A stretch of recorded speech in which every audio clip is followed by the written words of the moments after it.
zakir ni manusia itu amanah. Yang dikasih tuan-tuan imam, tuan-tuan bilal, tuan-tuan siap. Si masjid ahli, tuan-tuan kuasa masjid, para asatizah, alim ulama, tuan-tuan guru. Hadirin hadirat muslimin muslimat yang dikasihi Allah sekalian.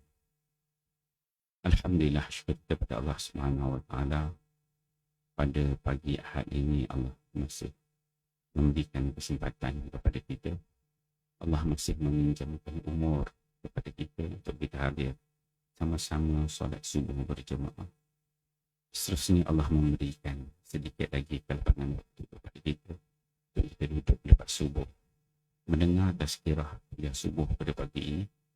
Moga-moga ia menjadi amal-amal saleh yang akan memberatkan timbangan kita ketika mana kita dihisab oleh Allah Subhanahu wa taala pada hari akhirat kelak nanti insya-Allah. Muslimin muslimat hadirin hadirat yang dikasihi sekalian. Insya-Allah pada pagi ini kita akan sama-sama menyambung pengajian kitab. Saya menggunakan sebuah kitab Tafsir Al-Munir juzuk amma, juzuk yang ke-30. Tafsir Al-Munir bil Aqidah wasyariah wal manhaj. Karya seorang ulama yang agung, yang tersohor, iaitu Dr. Wahbah Az-Zuhaili. Dan kuliah kita yang terakhir di sini ialah pada 4 hari bulan 2 yang lepas lah. Bulan lepas. Kita berada pada muka surat berakhir dengan muka surat 87. Dia telah membicarakan bermula daripada surah An-Naba, iaitu surah yang pertama juzuk 30. Kemudian diikuti dengan surah An-Nazi'at, dan kuliah kita yang terakhir pada bulan lepas kita membahaskan surah Abasa Watawalla hingga akhir. Dan insyaAllah pada pagi ini kita akan masuk satu surah baru, iaitu surah yang keempat yang dinamakan sebagai surah At-Takwir. Surah At-Takwir. Surah At-Takwir ini bermula daripada muka surat 91. Secara asasnya surah At-Takwir ini para ulama dia meletakkan 2 tema utama tematik dari sudut maudu'inya, 2 tajuk utama. Yang pertama ialah huru-hara suasana negeri hari kiamat, sebagaimana dinukil dalam tafsir Al-Munir ini. Huru-hara dan suasana negeri hari kiamat, tema yang pertama. Dan tema yang kedua dalam surah At-Takwir ini ialah sumpah untuk menegaskan kebenaran wahyu Al-Quran dan kenabian Rasulullah sallallahu alaihi wasallam. Kita tengok muka surat 91 itu surah At-Takwir. Mengarang disebutkan surah ini merupakan surah Makkiyah yang mengandungi 29 ayat. Bila sebut surah ini termasuk surah Makkiyah, serupa juga dengan surah sebelum ini. Dalam juzuk 30 ni kebanyakannya disebut sebagai surah Makkiyah. Surah yang pendek-pendek, surah yang turun di Mekah, yang sebelum Nabi SAW berhijrah ke Madinah Al-Munawwarah. Yang mana bila sebut ayat-ayat Makkiyah ini, fokusnya kebanyakannya adalah merujuk ke akidah pegangan. Yang mana 13 tahun Nabi berada di Mekah itu untuk membetulkan benda yang paling besar, ialah akidah pegangan musyrikin Mekah pada ketika itu, daripada penyembahan kepada Al-Asnam, Al-Lata wal-Uzza, para berhala, berubah sembahannya kepada Allah Ahad, Allah yang satu itu, fokus paling besar. Dan sebegitu juga surah At-Takwir ini dia memberikan fokus yang besar pada akidah. Disebut sebagai surah Makkiyah. 29 ayat. Kata pengarang, dia kata nama surah dinamakan surah At-Takwir kerana permulaan surah telah dimulai dengan firman Allah yang bermaksud apabila matahari digulung. Itu At-Takwir ayat yang pertama. Idza syamsu kuwirat. kuwirat. Dia kata, iza syamsu kuwirat. Apabila matahari digulung. Kalau kita tengok sekali lagi mana matahari nak digulung. Kalau kita semayang boleh digulung. Serban boleh gulung. Ni matahari nak gulung. Gulung lagu mana kan? Matahari tu bulat kan? Kan? Dia memberi maksud apabila dia takwir ni, kawara ni dia lilik. Sebutkan sebagai lilik. Apabila matahari ni kita tahu. Matahari ni sumber cahaya. Cahaya bumi ni semua kita dapat cahaya daripada matahari. Matahari ini apabila Allah letakkan satu lilitan. Abang lilik. Macam kepala kita, bila kita pakai serban, kita lilik. Satu benda, bola, apabila kita ambil tali, kita lilik. Lilik. Berlaku lilitan pada bola, ataupun kalau kita katakan apabila matahari itu dililik. Bila dililik dengan sesuatu, maka matahari tadi yang sifatnya bercahaya, memberi cahaya kepada yang lain, maka dengan adanya lilitan tersebut, cahaya itu akan hilang. Bila lilik bola, kita lilik, tak nampaklah bola, nampak tali je lilitan itu. Begitu Allah menyebutkan apabila matahari itu dililik. Jadi terjemahannya apabila matahari digulung. Ya, kita nak faham. Gulung dia bulat. Jadi dililit. Apabila dililit matahari yang asalnya bercahaya, bila kena satu lilitan, dililit oleh Allah, hilang cahaya itu. Ini dia mempunyai kesinambungan daripada surah sebelum. Ia dicantum antara satu dengan yang lain, kemudian dilipat dan dilontar serta dihapuskan cahaya.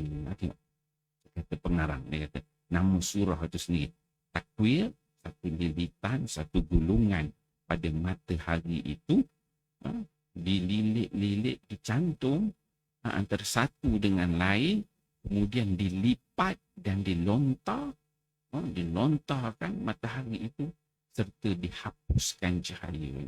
Maksudnya matahari yang kita nampak pada hari ini akan berlaku satu lilitan menutup seluruh cahayanya, yang mana akhirnya matahari itu akan dicampak, digerakkan dan hilang terus cahaya itu. Ni sambungan daripada surah-surah sebelum ni. Surah Takwir ni dikesinambungan menceritakan tentang suasana berlakunya hari kiamat. Kita tengok apa kata pengarang. Dia kata kaitan surah dengan surah sebelumnya. Surah At-Takwir sebelum dia ini adalah surah Abasa. Abasa juga menceritakan tentang berlakunya hari kiamat. Tengok dia kata kaitan surah dengan surah sebelumnya. Kedua-dua surah ini menjelaskan tentang dahsyatnya malapetaka kiamat dan kesengsaraan mengalami kiamat tersebut.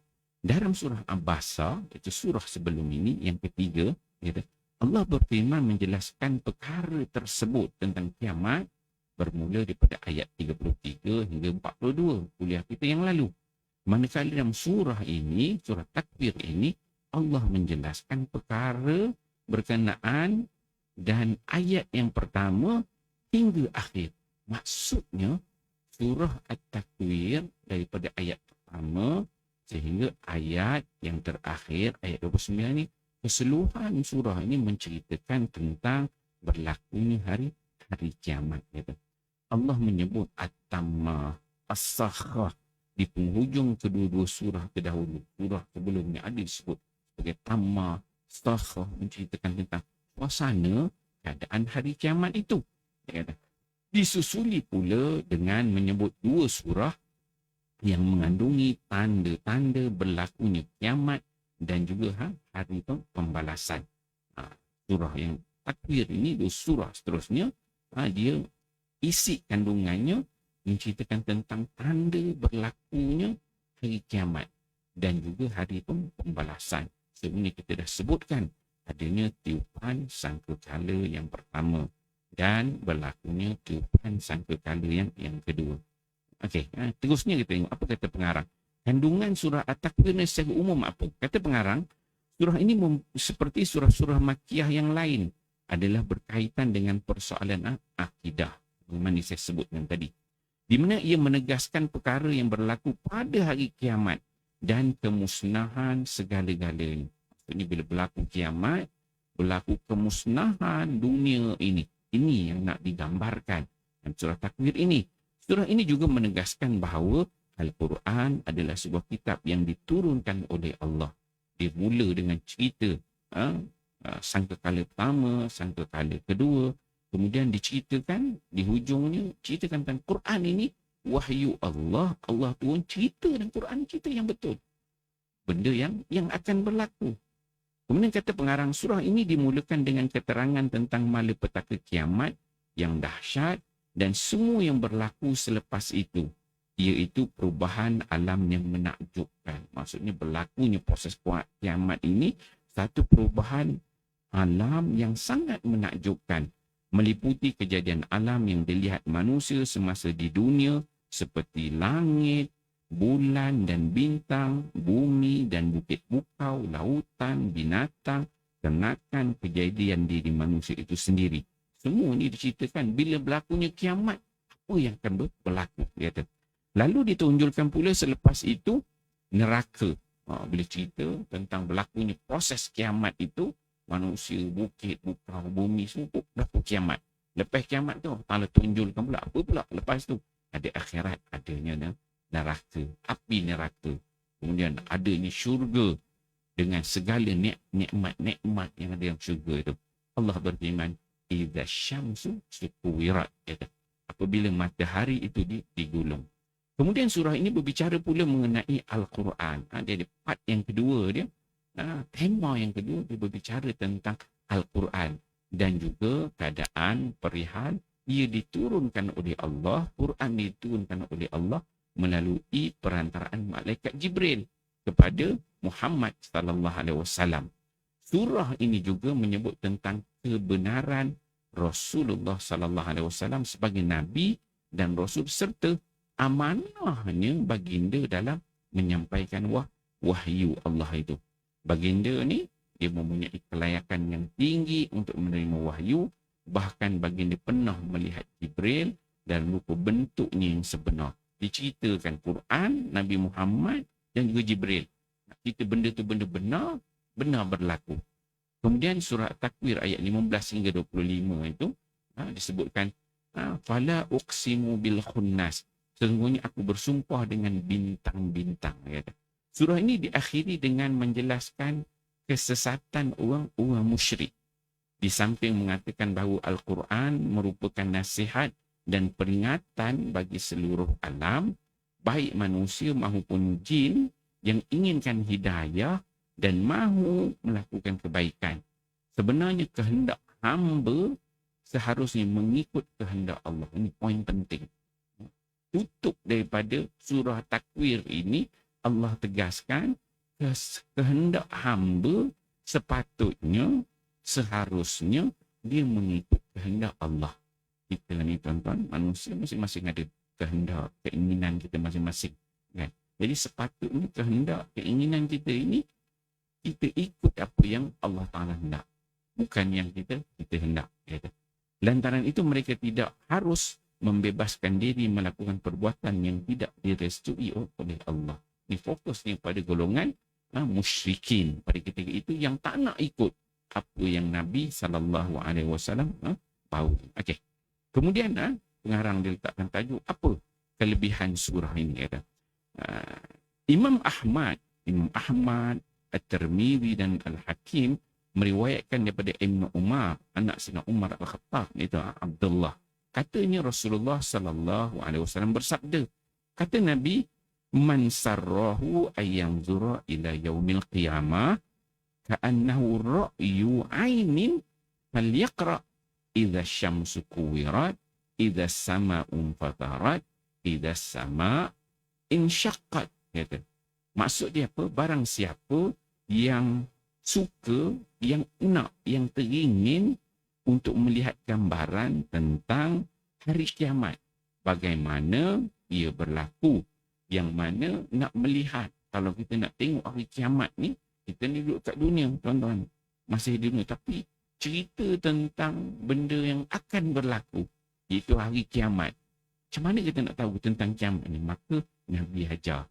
Nabi kata kalau kita nak kenal tentang kiamat, nak tahu proses kiamat itu berlaku, bagaimana suasana dan keadaannya, maka kita dapat lihat dengan mata kepala sendiri dengan cara kita membaca beberapa surah, iaitu membaca surah-surah Al-Hujurat, Idza Syamsu Kuwirat, surah Infitar, Idza Sama'un Fatarat, dan surah Insyiqaq, Idza Sama'un Syaqqat. Jadi 3 surah ini, kalau kita nak melihat bagaimana berlakunya kiamat, 3 surah ini membicarakan tentang suasana tersebut. Itu kelebihan yang ada pada surah Takwir ini. Okey, kita tengok tema yang pertama yang disebut oleh pengarang, iaitu huru-hara dan suasana negeri hari kiamat itu. Auzubillahi minasyaitanirrajim. Bismillahirrahmanirrahim. Idza syamsu kuwirat. Allah berfirman, apabila matahari itu digulung, apabila matahari itu dililit, cahayanya semakin kurang, semakin idza syamsu kuwirat. Ini apa yang berlaku? Proses nak berlakunya kiamat. Kemudian wa idzan nujumun kadarat, dan apabila bintang-bintang berjatuhan. Pertama Allah Ta'ala sebut matahari. Matahari itu dia akan dililit, hilang cahaya. Ini nak menceritakan tentang proses berlakunya tiupan sangkakala yang pertama. Proses nak kiamat itu. Ya. Pertama matahari itu dihilangkan cahayanya, digulung, dililit.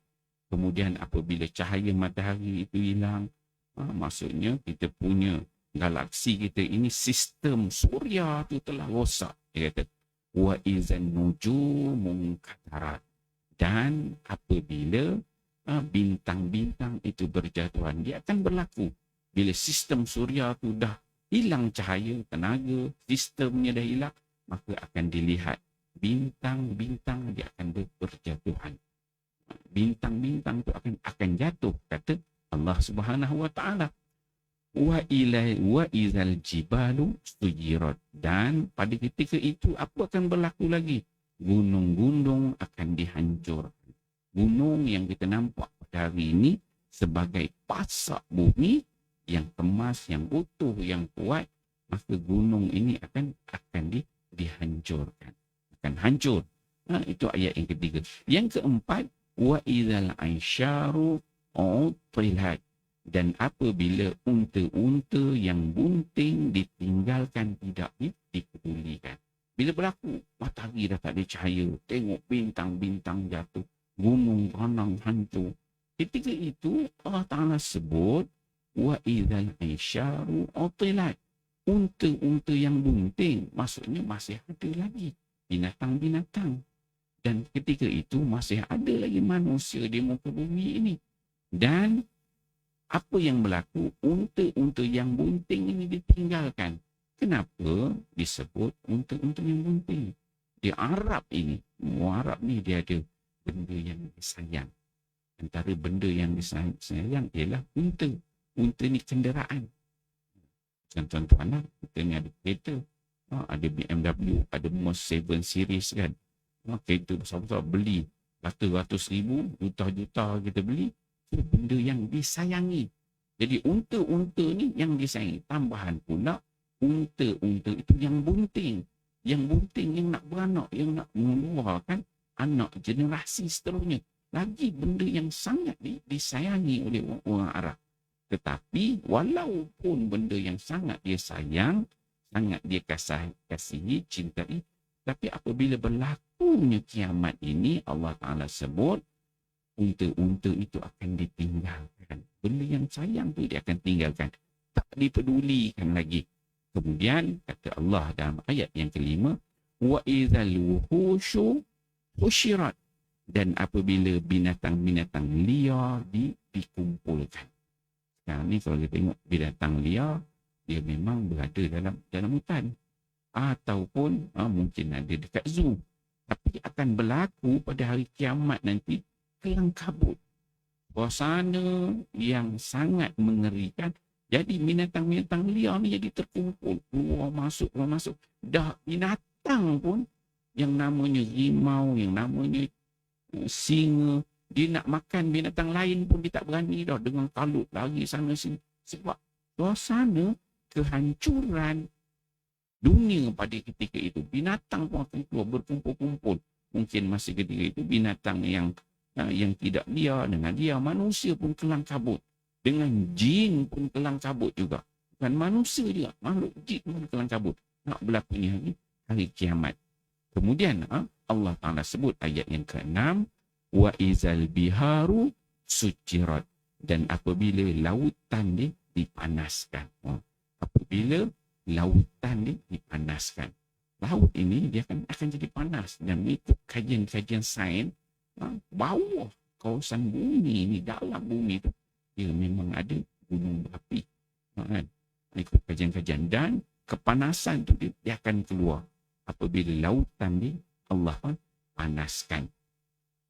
Kemudian ayat yang ke-7 Allah Ta'ala sebut wa idzan nufusu zuwijat, dan apabila roh-roh dipertemukan dengan tubuh. Okey. Kalau kita tengok di sini ayat 1 hingga ayat 6 ni dia menceritakan suasana tiupan sangkakala yang pertama. Sangkakala yang pertama tu bila ditiup, berlakunya kiamat, itulah suasana hiruk pikuk kebinasaan bumi itu, sehingga manusia semua akan mati. Itu tiupan sangkakala yang pertama, semua kan akan mati seluruh habis.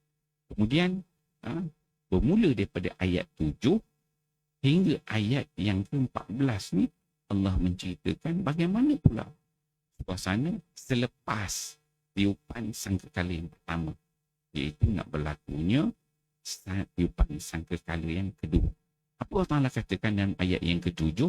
Wa idzan nufusu zuwijat, dan apabila roh-roh dipertemukan dengan tubuh. Roh kita ni ada nama dia jasad, ada nama dia roh yang dalam, luaran dan juga yang dalam. Jadi bila dah kena mati, semua yang mati itu dipertemukan balik. Allah Ta'ala bangkitkan balik. Roh dan jasad tu dipertemukan, disatukan balik. Ini berlaku apabila proses tiupan sangkakala yang kedua.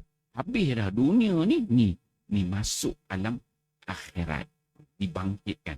Manusia tu dibangkitkan, juga makhluk-makhluk yang lain, jinnya, syaitannya, binatang-binatangnya yang perlu mengikut kehendak Allah Subhanahu wa Ta'ala. Wa idzan nufusu zuwijat. Kemudian ayat yang ke-8 Allah Ta'ala sebut wa idzal mau'udatu su'ilat, apabila bayi-bayi perempuan yang ditanam hidup-hidup ditanya. Bila dah bangun tiupan sangkakala kedua, Allah Ta'ala bagi nyawa balik, kita akan pergi ke mana? Kita akan pergi ke mizan, tempat di mana kita dihisab oleh Allah SWT. Maka ketika itu wa idzal mau'udatu su'ilat. Mau'udah, bayi-bayi perempuan yang ditanam hidup-hidup ditanya. Ini berlaku.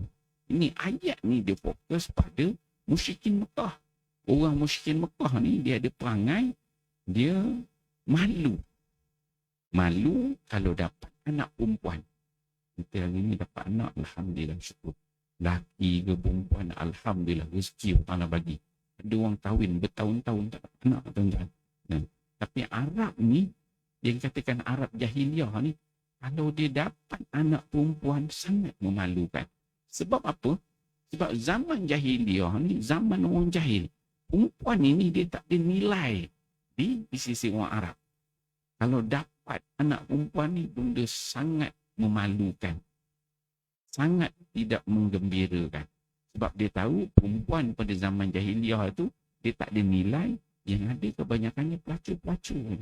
Maksudnya kalau perempuan ni lahir besar besok, dia akan jadi pelacur. pelacur, memalukan mak ayah, memang tak ada guna. Jadi Arab-Arab jahiliah ni kalau keluar lahir, tengok anak tu anak perempuan saja, ambil anak tu bawa pergi padang pasir, kurik, tanam terus. Bagi mati. Sebab ni ada guna. Dia perlu dia orang nak kan anak laki. Anak laki ni baru dia akan bangga. Dia seronok. Kebanggaan bagi dia. Dia tak nak anak perempuan. Perempuan ni memalukan. Sedangkan dia nakkan isteri. Dari isteri. Dan waktu yang sama yang lelaki ni pun jahiliah ni pergi mencari pelacur-pelacur. Dia buat juga benda yang tak baik. Dia cari pelacur. Tetapi dalam waktu yang sama dia tak nak kalau anak perempuan ni jadi pelacur. Tengok itu. Itu yang dikatakan jahiliah. Musyrikin Mekah pada ketika itu. Kefahamannya, pegangannya. Wa idzal mau'udatu su'ilat.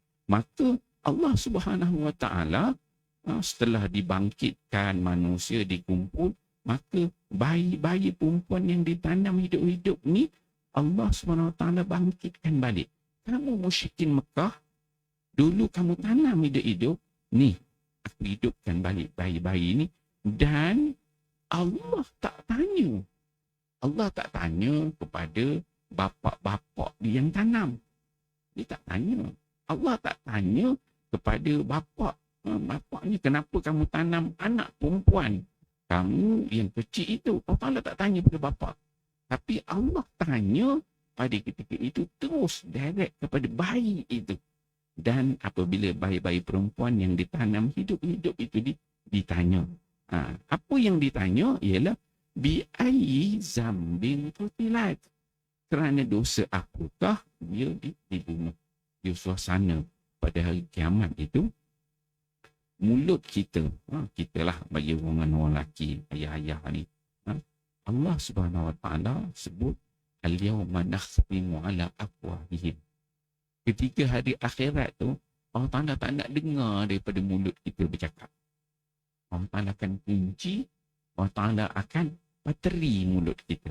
Sebab mulut kita dah puas bercakap dah dekat dunia ni. Macam-macam alasan, macam-macam benda kita bagi. Kita cakap betul ke, salah ke, tapi mulut tu dah puas bercakap. Allah Ta'ala tak nak dengar mulut yang Allah Ta'ala cipta bagi pada manusia. Allah Ta'ala tak nak dengar pada mulut. Allah Ta'ala bagi peluang kepada anggota lain boleh bercakap. Hari ini tangan tak boleh bercakap. Tapi akhirat dia tangan bercakap, telinga bercakap, kaki bercakap. Semuanya bercakap menceritakan tentang kita. Maka ketika itu al-yawma nakhtimu afwahihim wa tukallimuna aydihim. Tangan akan bercakap. Wa tashhadu kaki akan menjadi saksi. Ketika hari akhirat kelak besok, dia tak perlu dah saksi-saksi lain. Saksi orang yang tengok ke, orang yang nampak ke, saksi yang boleh dia nak bawa tilam ke jadi saksi. Tak boleh. Bawa tilam tak bercakap dunia ni. Tapi akhirat kelak besok, tak payah dah saksi. Tutup je mulut, telinga kata, ya aku dengar. Mata kata, memang aku tengok. Kaki kata, memang aku yang berjalan pergi pada tempat itu. Semua anggota badan akan mengaku keadaan tersebut.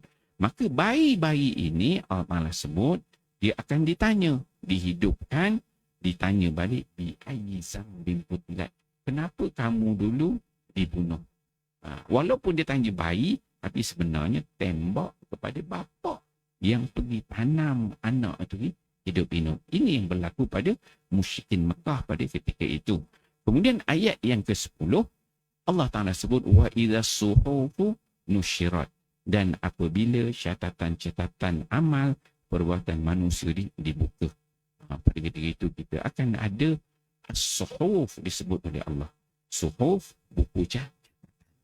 Masing-masing ni kita ada catatan masing-masing, dan catatan kita itu dibuka, dipersembahkan dan diperlihatkan kepada kita.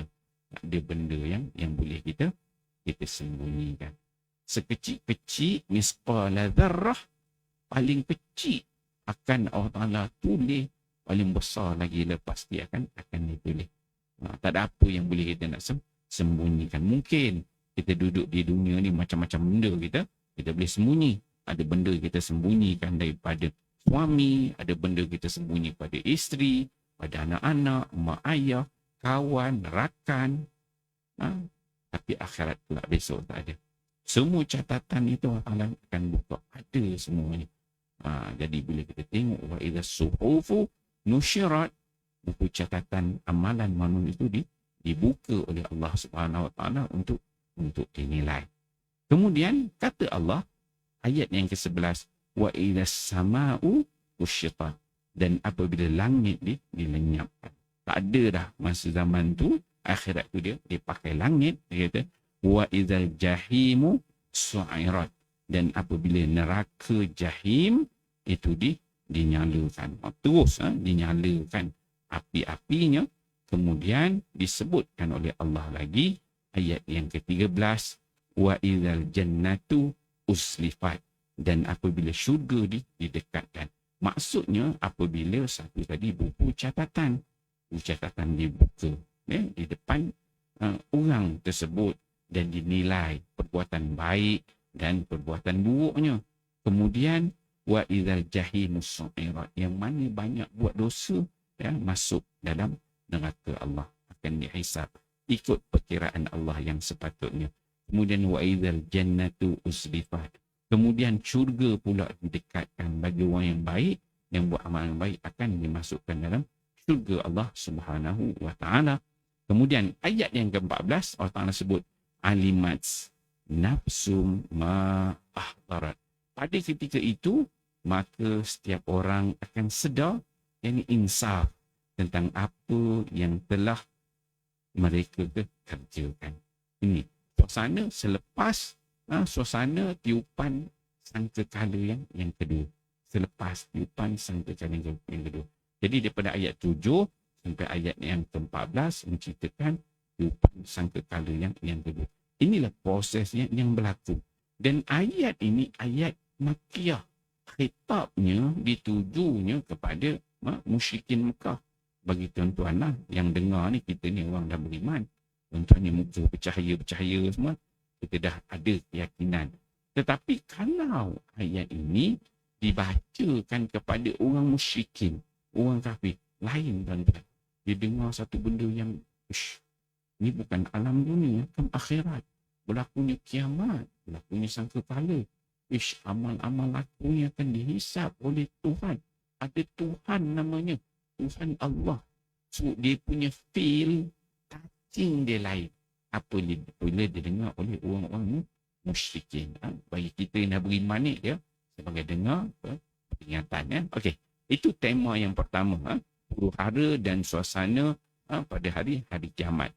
Kita tengok apa tafsir dan ulasan yang disebut oleh pengarang di sini. Dia kata, dalam surah ini terdapat gambaran kiamat dan suasana malapetaka besar yang mengiringinya.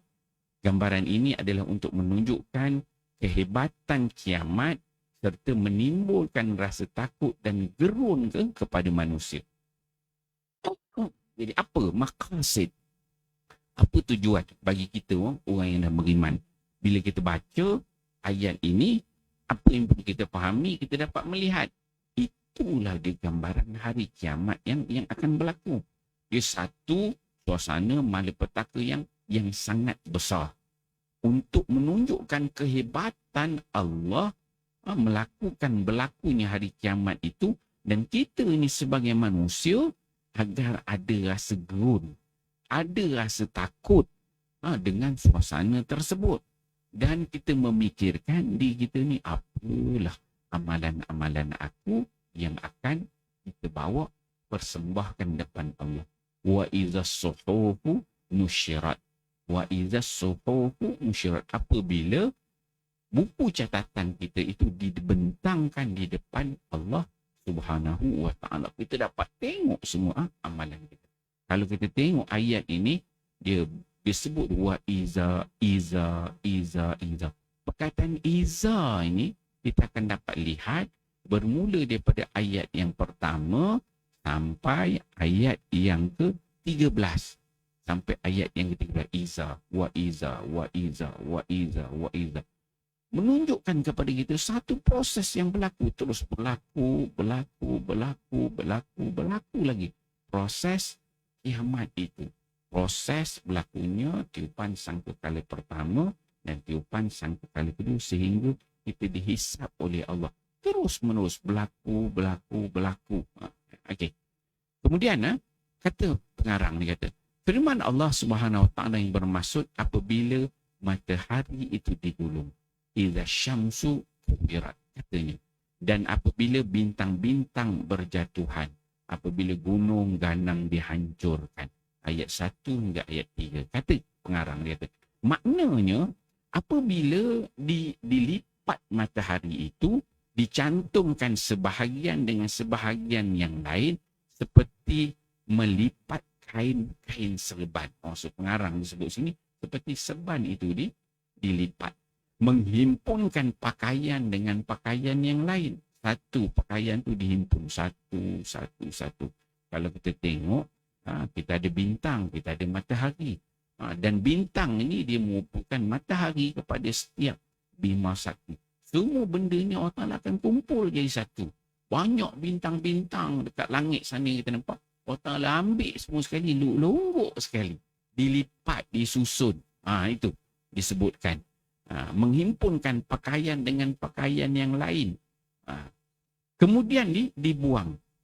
Allah Ta'ala ambil semua, kumpul di satu tempat, longgok semua bintang-bintang ini, kemudian dibuang. Dibuang, dihilangkan cahayanya sebagai tanda alam ini akan binasa. Apabila bintang-bintang hilang, jatuh berguguran, berselerak. Ini yang disebutkan wa idzal kawakibun tasar. Dan apabila bintang-bintang jatuh berserakan. Okey. Kemudian apabila bukti tercabut daripada bumi dan diterbangkan apabila bukit tercabut daripada bumi. Yang nampak bukit yang hebat ini, Allah Ta'ala akan cabut daripada bumi dan dia akan berterbangan di udara.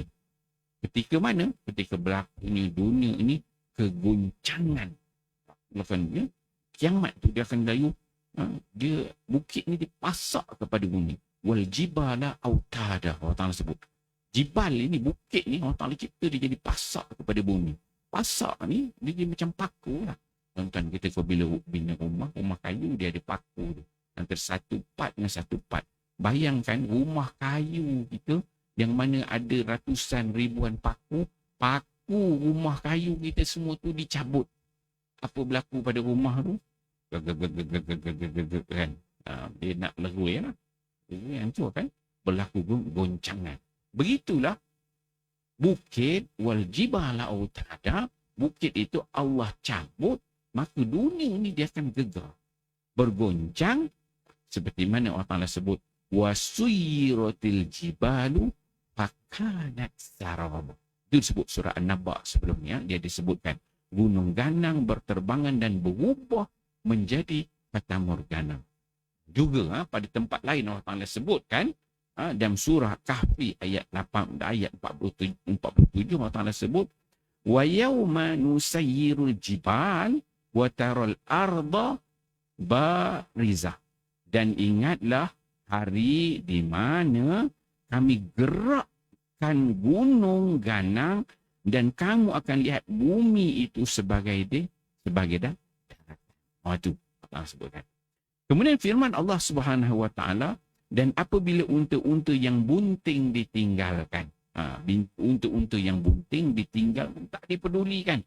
Dan apabila binatang-binatang liar dikumpulkan. Tadi dia cerita tentang makhluk-makhluk bumi, bintang, bukit.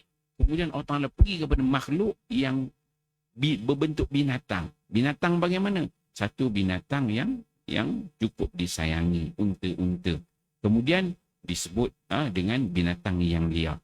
Dan apabila lautan dipanaskan, ayat 4 hingga 6. Apa dia? Maknanya apa? Apabila unta yang bunting syarat perutnya dengan kandungan, sedangkan ianya adalah harta yang amat berharga dalam masyarakat Arab, ditinggalkan begitu sahaja tanpa penjaga kerana terlalu dahsyatnya kesengsaraan hari kiamat tersebut. Apabila binatang yang pernah hidup di atas bumi, di atas muka bumi dibangkitkan semula untuk membalas kejahatan binatang lain. Itu disebutkan binatang, bukan manusia jadi hisap. Binatang dengan binatang pun dihisap oleh Allah. dia pernah tanduk, dah kena balas kisos tanduk balik. Dia kata. Ada juga ulama yang mengatakan bahawa maksud hasyr itu, dikumpulkan itu, ialah mati ataupun hancur. Apabila laut terbakar dan menyala oleh sebab gempa bumi, sehingga api menjadi marak dan besar bagai satu objek raksasa menyala. Okey. Apabila bumi, air, laut dipanaskan, jadi api-api yang berada dekat kerak bumi itu dia akan keluar. Menjadi satu bakaran yang cukup besar di laut. Sangat mengerikan. Seperti firman Allah, wa izal biharu fujirat. Dan apabila lautan dijadikan meluap-luap. Itu yang Nabi sebut. Tengok 3 surah ni, kita nampak gambaran kiamat itu. Okay. Juga firman Allah Ta'ala sebutkan, wal bahri al-masjur. Dia katakan. Dan laut pula menyalakan api. Surah At-Tur, ayat yang ke-6. Laut tu dia akan mengeluarkan apinya. Ketika itu lautan dan daratan laksana satu objek terbakar yang sangat panas. Berlaku. Di darat dan juga di laut, seolah dia ni bersatu. Laut dan darat itu jadi satu objek yang sangat panas, kata pengarang. Okay. Kemudian disebutkan Ubay bin Ka'ab. Ubay bin Ka'ab menyebutkan tentang 6 tanda. 6 tanda sebelum berlakunya kiamat. Jadi 6 tanda ini. Dalam menghuraikan ayat 1 hingga 14 ni, ada riwayat pada Ubay bin Ka'ab. Dia menyebutkan terdapat 6 tanda sebelum berlakunya hari kiamat. Iaitu ketika orang ramai sedang berada di pasar-pasar. Ini keadaan manusia pula. Ubay bin Ka'ab ni dia dibawakan cerita bagaimana kalau manusia ada pada ketika itu, bagaimana? Dia kata ketika orang ramai sedang berada di pasar, tiba-tiba cahaya matahari hilang, kemudian tiba-tiba bukit jatuh menghempak bumi, lalu bumi bergoncang, berkecamuk, menyebabkan jin dan manusia. Bukan manusia je, dia sebutkan jin dan manusia menjadi kelam kabut, bertempiaran semua makhluk binatang. Kemudian Ibnu Abbas pula mengulang. Ibnu Abbas pula kata, Abdullah bin Abbas sebut, dia kata, yang dimasukkan apabila matahari itu digulung sehingga ayat, dan apabila syurga itu didekatkan dengan mencerakinkan 12 perkara penting yang berlaku berkaitan dengan kiamat. Itu yang ada. Iza, wa iza, wa iza, wa iza, wa iza, wa iza. Benda itu berlaku satu. Dia kata, 6 perkara di dunia dan ada 6 perkara lagi di akhirat. 6 perkara dalam selepas tiupan sangkakala yang pertama, kemudian tiupan sangkakala yang kedua, itu 6 lagi perkara ketika mana kiamat. 6 perkara yang pertama itu telah diriwayatkan dalam keterangan Ubay bin Ka'ab tadi, manakala 6 perkara lagi dijelaskan oleh ayat-ayat seterusnya. Itu bermula daripada ayat 7 sehingga ayat 14. Inilah tema yang pertama dalam surah Idza Syamsu Kuwirat ini. Bagaimana Allah menggambarkan kepada kita suasana berlakunya hari kiamat itu. Saya rasa kita berhenti dekat situ dulu. Dah pukul setengah lah. Sekurang-kurangnya kita dah masuk tema yang pertama. InsyaAllah pada kuliah yang akan datang, mungkin lepas raya lah pun kita tengok, ataupun mungkin dalam Ramadan kita akan tengok tema yang seterusnya. Dan bila kita membahaskan tentang juzuk 30 ini, surah-surah kebanyakannya surah Makkiyah, dia memberikan kepada kita peringatan tentang akidah, tentang berlakunya hari kiamat, untuk memperkukuhkan keimanan, ketakwaan kita kepada Allah Subhanahu Wa Taala, memberi daripada semasa ke semasa, menjadikan hati kita ini semakin segar mengingati kematian, dan kita ni ingat bahawa kita ni satu hari nanti akan mati. Tak kisah yang muda, yang tua, yang sihat, yang sakit, semua akan mati, dan kita dihisab oleh Allah. Kita akan berdepan dengan suasana yang disebutkan oleh Allah, yang disebutkan oleh Nabi sallallahu alaihi wasallam dalam hadis-hadisnya. Dan perlunya apa? Kita prepare, buat persediaan, supaya biarlah ketika mana hari kita bertemu dengan Allah, ketika mana kita nyawa kita dah sampai dekat punggung nanti, dah gorgar, dan nak cabut dah nyawa, pada ketika itu kita boleh sebut, ya Allah ya Tuhanku, aku dah cuba buat yang terbaik dalam hidup ni. Amalnya, ibadatnya, tingkah laku, ya Allah aku dah cuba buat yang terbaik, ya Allah. Inilah di akhir nyawa aku ni, aku bersembahkan kepada Engkau, ya Allah, ini yang terbaik aku buat. Dan kita radhiyallahu anhu, kita nak kita jumpa Allah, kita redha untuk jumpa Allah, dan Allah redha untuk bertemu dengan kita, insya-Allah. Saya kata setakat itu dulu untuk pagi ini, insya-Allah. Auzubillahi minasyaitanir bismillahirrahmanirrahim. Alhamdulillahirabbil alamin wassalatu wassalamu ala asyrafil anbiya'i wal mursalin wa ala alihi washabihi ajmain. Allahumma ja'al jama'ana hadza jama'an marhuma wa tafarruqna min ba'dihi tafarruqan ma'suma wa la taj'alillahumma fina wa la ma'ana wa la man yattabi'una syaqiyya wa la matruda wa la mahruma bi rahmatika ya arhamar rahimin. Rabbana atina fid dunya hasanah wa fil akhirati hasanah wa qina adzaban nar. Sallallahu alaihi wasallam Muhammad wa ala alihi wasallam. Walhamdulillahirabbil alamin. Assalamualaikum warahmatullahi wabarakatuh.